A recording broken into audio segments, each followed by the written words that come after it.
Alright lads, welcome back to the channel. Today we're going to be taking a look at the Challenger DS. This served as Britain's main battle tank from the years 1983 up until 2001, where it was eventually replaced by the Challenger 2. The majority of the British Challengers were then sold on to the Jordanian army, where they remained in service until January 2023. These tanks were replaced in Jordanian service by the French Leclerc, which is almost certainly going to be the top tier French premium when Gaijin finally decides to stop shafting French mains. British industry, especially heavy industry and manufacturing in the 1980s, probably, it's fair to say, wasn't world leading, and the Challenger Mark I, also known as the FV4030, was certainly no exception. These tanks basically started life as an improved export version of the Chieftain, the current British main battle tank at the time, and was basically being designed specifically for export to the Iranian Shah.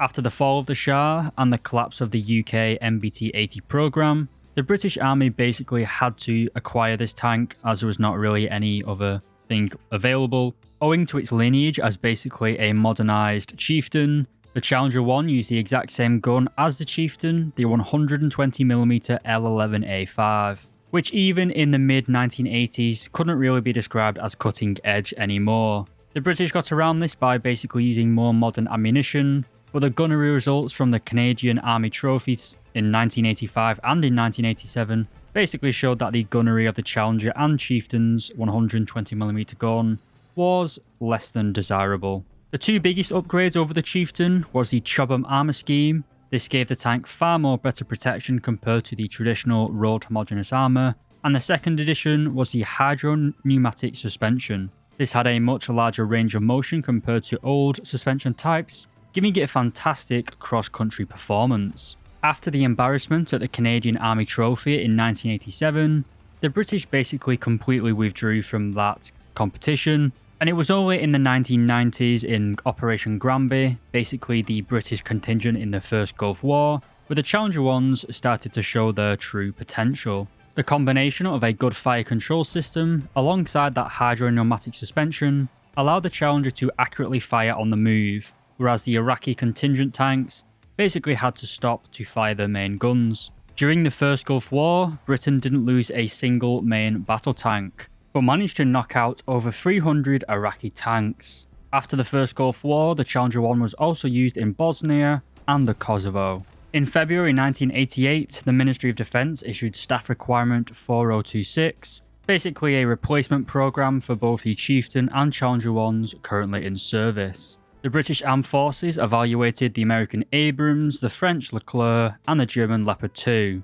as well as a personal in-house design by Vickers, which was basically an improvement of the Challenger 1. The British Army were over the moon, so to speak, with the German Leopard 2, ranking it in first place. The American Abrams came in second, with the only downside being the high fuel consumption of the Honeywell 1500 gas turbine engine. But somehow, with arguably some level of corruption, the rather unimpressive and untested Vickers improved Challenger program was chosen to proceed, which would eventually go on to become known as the Challenger 2.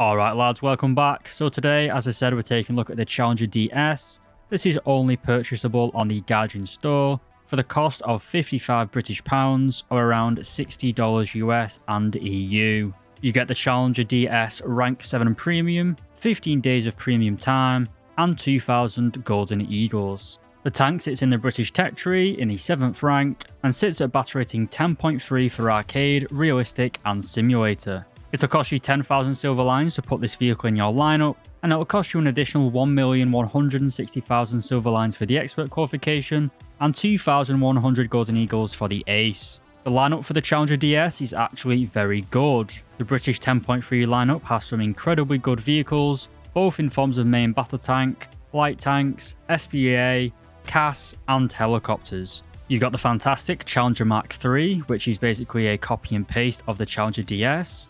you have the Bismarck Squadron vehicle, arguably one of the best tanks at 10.3. You have the Vickers Mark 7, which is a Leopard 2A4 hull with a British designed turret. It has a fantastic gun and fantastic mobility. The TTD is a great backup. The VFM5 is fantastic for light tank and scouting abilities. And you also have the Ruhrkat 105 Premium if you are lucky enough to own that. For close air support, you have several helicopters available. My choice, however, is the G-Lynx, as I have this old Premium. Both the Premium G-Lynx and the Tetria Lynx can both carry 8 Hellfire missiles or 8 TOWs. If you prefer fixed-wing aircraft, you can also take out the Jaguar GR1A, at least that is my choice. This is armed with a thermal imaging targeting pod, as well as 2 1,000 kilo bombs. You could also take out the Buccaneer S2B, which was introduced in the latest patch, but I do not have it unlocked yet. Regardless, this also gets a targeting pod with 3 Mark 13 1,000 pound bombs. So while the Buccaneer carries more than the Jaguar, just be aware that it is a lot slower.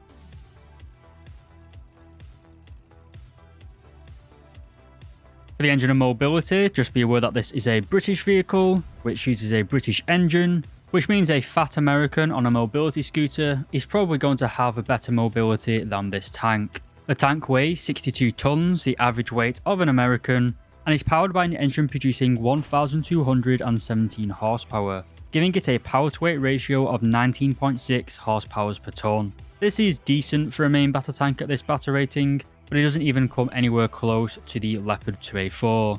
The top speed of 56 km per hour is also pretty good, and we do also have a fantastic reverse speed of 37 km per hour. To make up for some of the shortcomings in your mobility, we also have 3 different ways of concealing ourselves. We have ESS, or engine generated smoke screens, we have the L34 smoke shell, and we also carry 10 smoke grenades. Overall, the mobility of the Challenger DS is nothing special, and it is subpar compared to the most spammed out vehicle at this battle rating, which of course are the 2 premium Leopard 2A4s, the Panzer Battalion 123 and the Christian 2.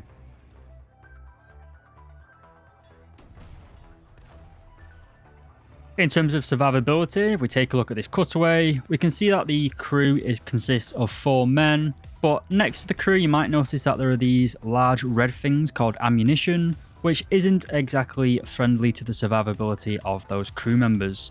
Again, due to its lineage of being a chieftain model basically, it still uses the same 2-piece ammunition found on the chieftain. This means that the powder charges are basically stored all across the turret and fighting compartment, which makes it very easy to ammo rack this tank if you can penetrate the armor. Speaking of armor, if we take a look at this other cutaway, we can see that the good old British weak spot of the driver's port is basically a massive invitation for the enemy tanks to shoot you right here. They may as well have drawn 2 massive arrows on the turret pointing directly at the driver's port to make it a little bit easier for the enemies to kill you. This of course is the most obvious frontal weak spot, but just be aware that the lower frontal plate also has no protection whatsoever, and the majority of the gun mantler is also pretty weak. Against DM23 fired by the spammed out Leopard 2s, we are basically completely able to be penetrated frontally, apart from the turret cheeks. Against the Heat FS fired by the Leopard 2 again, we can still be penetrated on the lower frontal plate as well as the driver's port, but the strong frontal armor on the upper hull will stop Heat FS rounds. But this is largely redundant, as most enemies will not be shooting Heat FS at you, unless they are stock. And against chemical rounds, specifically the 30F26 found on all Soviet 125mm guns, you can see that again the driver's port is a huge weak spot, as well as the commander's cupola. A high explosive round here will kill the tank by overpressure, knocking out all the crew members. Overall, the survivability of the Challenger DS is good on large open maps, where you can go hull down and use your incredibly thick turret armor to your advantage. But on the majority of the more modern urban maps in War Thunder, where you basically have 90-degree corners around cities, the armor scheme of the Challenger DS is basically worthless. And combined with the rather average mobility, at least compared to things like the Leopard 2s, you can't really race to a strong position at the start of a match. Because of this, I'd recommend staying about a 1/3% of the map away from the front line, and trying to use hills to conceal your position. Don't be big and brave like the rest of your idiots on your team, just stay in one spot and let the enemies come to you. The last thing you want to be doing in any of the challenges, both Challenger 1 and Challenger 2, is trying to be aggressive. Just stay put and let the enemies make mistakes.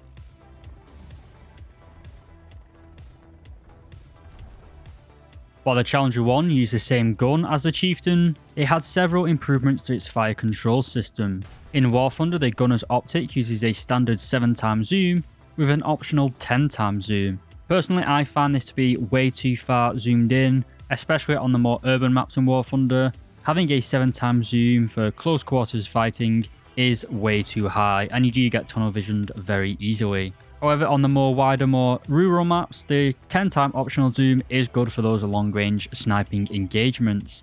It's just a shame that you don't really get them that often. The Commander has a default 1x zoom and an optional 10x zoom.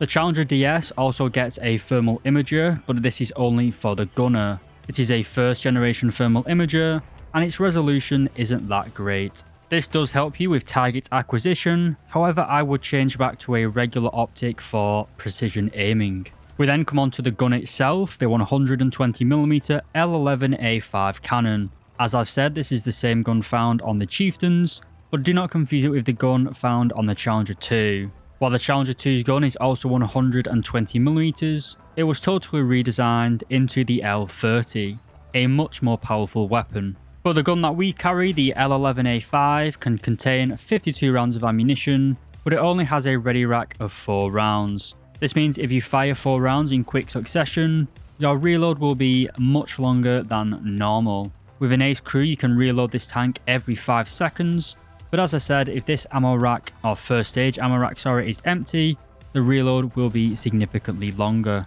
The gun itself though does have fantastic vertical guidance characteristics with 20 degrees of gun elevation and 10 degrees of gun depression. We also have pretty good targeting speed with 31 degrees per second with an ace crew. This is basically how fast you can traverse the turret. It's not as fast as some tanks like the Abrams which have a 40 degrees per second, but for a more medium range engagement zone, 31 degrees per second is fantastic. Overall, the gun handling of the Challenger DS is very good. You can get the gun on target very quickly. The optics are good at long range. The thermal's handy, but not really. You shouldn't really rely on the thermal. And at close range, in a pinch, the gun traverse and the gun elevation mechanism is rather snappy. So what about the ammunition? Well, originally this tank only received the Challenger Mark II's ammunition, the L23A1. As we can see on screen here, that round was substantially weaker than all of the Soviet ammunition. Premium tanks like the T-72 AV Terms, which are armed with the 3BM42 Mango, which can penetrate over 470mm of armour. Meanwhile, the British were still stuck with the L23A1, only managing to penetrate 400. But recently, Gaijin changed the battle rating of the Challenger DS from battle rating 10.0 up to 10.3. Because of this change, they also gave the DS the L26 APFS DS round. This is a depleted uranium round and was originally given to British tank crews in order to penetrate the T-72s of the Iraqi army, which were thought to be a lot harder to crack than the T-55. L26 is basically comparable with the Soviet 3BM42, being able to penetrate 471mm of armour and around 260 against armour angled at 60 degrees. This new piece of ammunition has single-handedly changed the power of the Challenger DS, making it a substantially better tank in my opinion. You now have a far more powerful main gun round, allowing you to easily deal with even the heaviest armoured opponents on the battlefield. And because of the better ballistics, it also makes the sniping a lot easier. The round carries more penetration over a longer distance, so you still have great punch even at those longer ranges. Apart from the L23A1 and the L26, we do also have the good old L31A7 Hess shell. This does give you a chemical warhead to use if you really want it, but because L26 is so good, I personally just take around 22 rounds of L26 into a match and basically just make do with what I've got. Alright lads, so should you buy the British Challenger DS? Well, if you're looking to grind the British tech tree, I can't think of a better vehicle at the minute. The Caliph and the Ruicat 105 are both in the Hellscape, that is the battle rating 9.3 meta at the minute, which just gets up tier to 10.3 every single match. Alternatively, you could pick up the Challenger OES, which is one of the worst Challenger variants in the game. While this is a Challenger 2, it's also the heaviest Challenger 2 variant, and it sits at battle rating 11.3. The Challenger 2 OES basically has an enhanced armor scheme, but this is basically to protect it against chemical weapons, which 99% of the times aren't even being fired at you. This leaves the Challenger 2 OES a bloated waste of golden eagles in my opinion, so I think the Challenger DS is by far the best choice for people wishing to grind out the British tech tree. So the Challenger DS beats all the other rank 6 and 7 premiums on merit, and the Challenger DS also has by far the best lineup in the British tech tree. 10.3 is really good now for the British. You've got a really nice mix of survivability, firepower and mobility. The Vickers Mark 7 is probably the best all-round vehicle at 10.3. You got the L26 ammunition, the same gun found on the Challenger DS, but you also get the fantastic mobility of the Leopard 2A4. You then have the Bishma with the fantastic survivability and main gun, but kind of lacking in mobility. You also have really good light tanks like the VF M5 with DM33 on a 105mm gun, again with great mobility, and you also get great close air support, both rotary and fixed wing. Because of this is one of the rare British tanks that I would recommend people buying if you have access to the British, well, if you want to grind the British tech tree, I guess. I've had fun playing the Challenger DS, and while it isn't really suitable for a lot of the more modern maps, at least not by doctrine, it's not really made for fighting in cities. On some of the more open rural maps, this tank is fantastic, and in some cases can't even be penetrated when it is hull down. So yeah lads, rare British W. Gaijin actually not screwing British mains over. I'd highly recommend this vehicle. That's pretty much all I have to say. To finish the video, I'd like to say a big thank you to all my YouTube members. A big thank you to my YouTube producers Lola Alphonse, Tans, Daboa LX, Dr. Bob, Tomsa013, RS28 Sarmat, Shlunty, Van Haler, Diogenes, Econ, and Alan Hacker. Thank you once again lads for making it all the way to the end of the video. If you did make it here, leave a comment saying tea and biscuits. As always lads, I'll see you in the next video. If you'd like to support the channel, consider becoming a member by pressing the join button. Check out the Discord server where I frequently squad up with my members and friends, and don't forget to leave me a like and subscribe to help the channel grow. Thanks again for watching lads, and I'll see you in the next video.